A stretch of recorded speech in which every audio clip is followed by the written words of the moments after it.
Let's do some gorgeous supermodel 90s makeup with Stila Cosmetics. I love using liquid eyeshadows. These have been my new favorite because they are so easy. I use my fingers sometimes. Other times I use a brush. Today we're doing a little brush moment. I could literally just wear this. Look at how beautiful. My new favorite thing is to put eyeliner in my waterline. I like using a light brown shade. I think it makes my brown eyes pop. This is a Stila all day smudge stick and I love it because it's waterproof. Moving on to eyeliner. If you guys know me, you know I'm a huge eyeliner girl.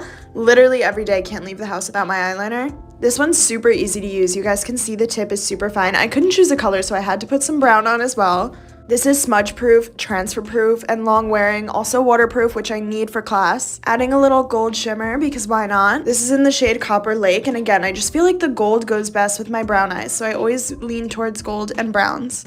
Moving on, we're gonna pop on some mascara. Love the bristles on this mascara for a big 90s supermodel look. Look at how lifted my lashes are. I can see a huge difference. And look at how interesting this lip stain is. Love lip stains recently because they last all day long and no other product does. Final touch for this look, we're gonna add a little nude plumping gloss. And that's my final look.